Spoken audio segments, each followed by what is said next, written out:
ओम शांति। आज बाबा के 12 तारीख के महावाक्य हैं। बाबा ने कहा, मीठे बच्चे, तुम्हारी यह वंडरफुल यूनिवर्सिटी है जिसमें बिगड़ी को बनाने वाला भोलानाथ बाप टीचर बनकर तुम्हें पढ़ाते हैं। बाबा कहते, ये तुम बच्चों की वंडरफुल यूनिवर्सिटी है, इसमें बिगड़ी को बनाने वाला भोलानाथ बाप टीचर बनकर पढ़ाते हैं। प्रश्न है, इस कयामत के समय में तुम बच्चे सभी को कौन सा लक्ष्य देते हो? इस कयामत के समय में तुम बच्चे सभी को कौन सा लक्ष्य देते हो? तो बाबा ने कहा, हे आत्माएं, अब पावन बनो। पावन बनने बिगर वापस जा नहीं सकते। आधा कल्प का जो रोग लगा हुआ है उससे मुक्त होने के लिए तुम सबको 7 रोज भट्टी में बिठाते हो। पतितों के संग से दूर रहे, कोई भी याद न आए, तब कुछ बुद्धि में ज्ञान की धारणा हो। गीत है, तूने रात गंवाई सो के, दिवस गवाया खाई के। ओम शांति। यह बच्चों को किसने कहा? क्योंकि स्कूल में बैठे हुए हो तो जरूर टीचर ने कहा। प्रश्न उठता है, यह टीचर ने कहा, बाप ने कहा या सतगुरु ने कहा? यह वर्शंस किसने कहे? बच्चों को बुद्धि में पहले पहले ये आना चाहिए कि हमारा बेहद का बाप है जिसको परम पिता परमात्मा कहा जाता है। तो बाप ने भी कहा, शिक्षक ने भी कहा, तो साथ साथ सतगुरु ने भी कहा। यह तुम्हारी बुद्धि में है। जो स्टूडेंट हैं और कॉलेज व यूनिवर्सिटी में टीचर पढ़ाते हैं उनको कोई फादर या गुरु नहीं कहेंगे। यह है भी पाठशाला, फिर यूनिवर्सिटी कहो या कॉलेज कहो, है तो पढ़ाई ना। पहले पहले ये समझना है, पाठशाला में हमको कौन पढ़ाते हैं? बच्चे जानते हैं वह निराकार जो सभी आत्माओं का बाप है, सर्व का सद्गति दाता है, वह हमको पढ़ा रहे हैं। यह सारी रचना उस एक रचता की प्रॉपर्टी है। तो खुद ही बैठ रचना के आदि मध्य अंत का राज समझाते हैं। तुम बच्चों ने जन्म लिया है बाप के पास, तुम बुद्धि से जानते हो हम सभी आत्माओं का वह बाप है जिसको ज्ञान का सागर नॉलेजफुल कहा जाता है। ज्ञान का सागर है, पतित पावन है। ज्ञान से ही सद्गति होती है। मनुष्य पतित से पावन बनते हैं। अब तुम बच्चे यहाँ बैठे हो और कोई स्कूल में किसको बुद्धि में नहीं रहता कि हमको ज्ञान का सागर निराकार बाप पढ़ा रहे हैं। यह यहाँ ही तुम जानते हो, तुमको ही समझाया जाता है। खास भारत और आम सारी दुनिया में ऐसे कोई भी नहीं समझेंगे कि हमको निराकार परमात्मा पढ़ाते हैं। उनको पढ़ाने वाले तो मनुष्य हैं। दुनिया में पढ़ाने वाले मनुष्य टीचर हैं। और फिर ऐसा भी ज्ञान नहीं है जो समझें हम आत्मा हैं, आत्मा ही पढ़ती है, आत्मा ही सब कुछ करती है। फलानी नौकरी आत्मा करती है। इन ऑर्गन्स द्वारा उनको ये रहता है कि हम फलाना हैं, झट अपना नाम रूप याद आ जाता है। हम ये करते हैं, हम ऐसे करते हैं, शरीर का नाम ही याद आ जाता है। परंतु वह रॉन्ग है। हम तो पहले आत्मा है ना, पीछे ये शरीर लिया है। शरीर का नाम बदलता रहता है, आत्मा का नाम तो नहीं बदलता। आत्मा तो एक ही है। बाप ने कहा है, मुझ आत्मा का एक ही नाम शिव है, ये सारी दुनिया जानती है। बाकी इतने सब नाम शरीरों पर रखे जाते हैं। शिव बाबा को तो शिव ही कहते हैं, बस उनका कोई टीचर नहीं दिखाई पड़ता। मनुष्य के ऊपर नाम पड़ता है, मैं फलाना हूँ, हमको फलाना टीचर पढ़ा रहे हैं। नाम लेंगे ना, वास्तव में आत्मा शरीर के द्वारा टीचर का काम करती है, उनकी आत्मा को पढ़ाती है। संस्कार आत्मा में होते हैं, ऑर्गन्स द्वारा पढ़ाती है, पाठ बजाती है संस्कार अनुसार। परंतु देह पर जो नाम पड़े हैं, उस पर सारे धंधे आदि चलते हैं।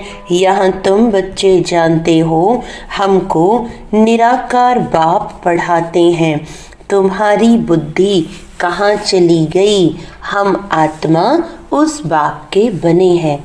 आत्मा समझती है कि निराकार फादर हमको आकर साकार द्वारा पढ़ाते हैं। उनका नाम है शिव। शिव जयंती भी मनाते हैं। शिव तो है बेहद का बाप, उनको ही परमपिता परमात्मा कहा जाता है। वह सभी आत्माओं का बाप है। अब उनकी जयंती कैसे मनाते हैं? आत्मा शरीर में प्रवेश करती है या गर्भ में आती है, ऊपर से आती है, यह किसी को मालूम नहीं पड़ता। क्राइस्ट को धर्म स्थापक कहते हैं। उनकी आत्मा पहले ऊपर से आनी चाहिए। सतो प्रधान आत्मा आती है, कोई भी विकर्म किया हुआ नहीं है। पहले सतो प्रधान, फिर सतो रजो तमो में आते हैं, तब विकर्म होते हैं। पहले आत्मा जो आएगी, सतो प्रधान होने के कारण कोई दुख भोग नहीं सकती। आधा टाइम जब पूरा होता है, तब विकर्म करने लगती है। आज से 5000 वर्ष पहले बरोबर सूर्यवंशी राज्य था और सब धर्म बाद में आए। भारतवासी विश्व के मालिक थे। भारत को अविनाशी खंड कहा जाता है और कोई खंड था नहीं, तो शिव बाबा है बिगड़ी को बनाने वाला। भोलानाथ शिव को कहा जाता है, न कि शंकर को।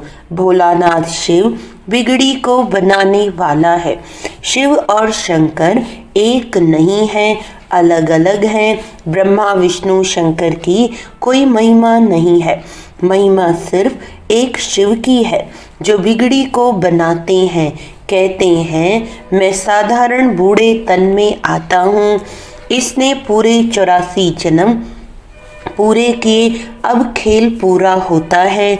ये पुराना चोला, पुराने संबंध भी खलास हो जाने वाले हैं। अब किसको याद करें? खत्म होने वाली चीज को याद नहीं किया जाता। नया मकान बनता है तो फिर पुराने से दिल हट जाती है। यह फिर है बेहद की बात। सर्व की सदगति होती है, अर्थात रावण के राज्य से सबको छुटकारा मिलता है। रावण ने सबको बिगाड़ दिया है। रावण भारत बिल्कुल ही कंगाल भ्रष्टाचारी है। लोग भ्रष्टाचार समझते हैं करप्शन, एडल्ट्रेशन को, चोरी ठगी को, परंतु बाप कहते हैं पहला भ्रष्टाचार है पतित विकारी बनना। शरीर विकार से पैदा होता है, इसीलिए इसको विशेष वर्ल्ड कहा जाता है। सतयुग को वाइसलेस कहा जाता है। हम सतयुग में प्रवृत्ति मार्ग वाले देवी देवता थे। कहते हैं पवित्र होने से विकार बिगर बच्चे कैसे पैदा होंगे? बोलो, हम अपनी राजधानी बाहुबल से नहीं, योग बल से स्थापन करते हैं। तो क्या योग बल से बच्चे पैदा नहीं हो सकते? जबकि है ही वाइसलेस वर्ल्ड पवित्र गृहस्थ आश्रम, यथा राजा रानी संपूर्ण निर्विकारी तथा प्रजा यहाँ है संपूर्ण विकारी।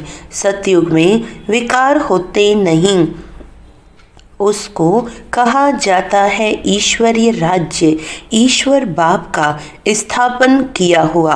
अभी तो है रावण राज्य, शिव बाबा की पूजा होती है जिसने स्वर्ग स्थापन किया। रावण जिसने नरक बनाया उसको जलाते आते हैं।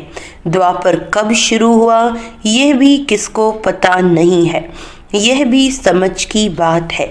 यह है ही तमो प्रधान आसुरी दुनिया, वह है ईश्वरीय दुनिया।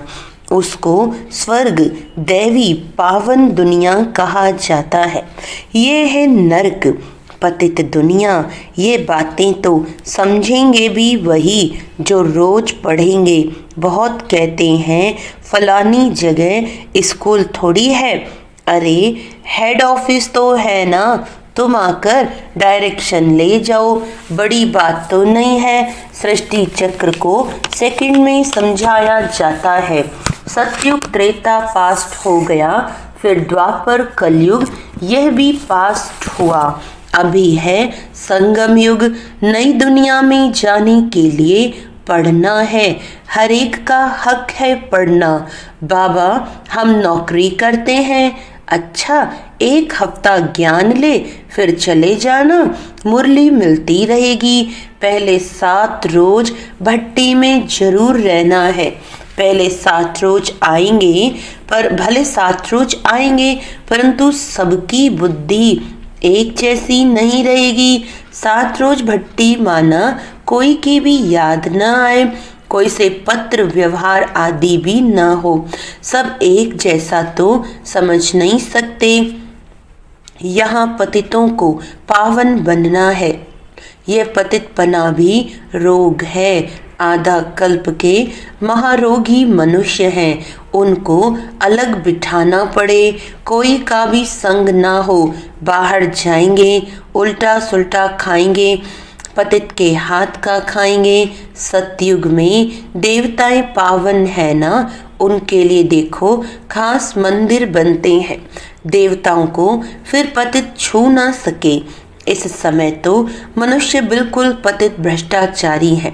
शरीर विष से पैदा होता है, इसीलिए इनको भ्रष्टाचारी कहा जाता है। सन्यासियों का भी शरीर विष से बना हुआ है। बाप कहते हैं पहले पहले आत्मा को पवित्र होना है, फिर शरीर भी पवित्र चाहिए। इसीलिए पुराने इम्प्योर शरीर सब विनाश हो जाने हैं, सबको वापस जाना है। यह है कयामत का समय, सबको पवित्र बन वापस जाना है। भारत में ही होलिका मनाते हैं। यहाँ 5 तत्वों के शरीर तमो प्रधान है। सतयुग में शरीर भी सतो प्रधान होते हैं। श्री कृष्ण का चित्र है ना, नरक को लात मारना होता है, क्योंकि सतयुग में जाना है। मुर्दे को भी जब शमशान में ले जाते हैं तो पहले मुंह शहर तरफ, पैर शमशान तरफ करते हैं, फिर जब शमशान के अंदर घुसते हैं तो मुंह शमशान तरफ कर देते हैं। अभी तुम स्वर्ग में जाते हो तो तुम्हारा मुंह उस तरफ है, शांति धाम और सुख धाम। पैर दुख धाम तरफ हैं, वह तो मुर्दे की बात है। यहाँ तो पुरुषार्थ करना होता है। स्वीट होम को याद करते करते तुम आत्माएं स्वीट होम में चली जाएंगी। यह है बुद्धि की प्रैक्टिस। ये बाप बैठ सब राज समझाते हैं। तुम जानते हो अभी हम आत्माओं को जाना है घर। ये पुराना चोला पुरानी दुनिया है। नाटक पूरा हुआ, माना 84 जन्म पार्ट बजाया। यह भी समझाया है कि सब 84 जन्म नहीं लेते हैं, जो आते ही बाद में है और धर्म में जरूर उनके कम जन्म होंगे। इस्लामी से बौद्धियों का कम, क्रिश्चियन के उनसे कम। गुरु नानक के सिख लोग आए ही अभी हैं। गुरु नानक को 500 वर्ष हुआ तो वे थोड़ी 84 जन्म लेंगे। हिसाब किया जाता है 5000 वर्ष में इतने जन्म, तो 500 वर्ष में कितने जन्म हुए होंगे? 12-13 जन्म। क्राइस्ट के 2000 वर्ष होंगे तो उनके कितने जन्म होंगे? आधा से भी कम हो जाएंगे। हिसाब है ना, इसमें कोई कितने एक्यूरेट नहीं कह सकते।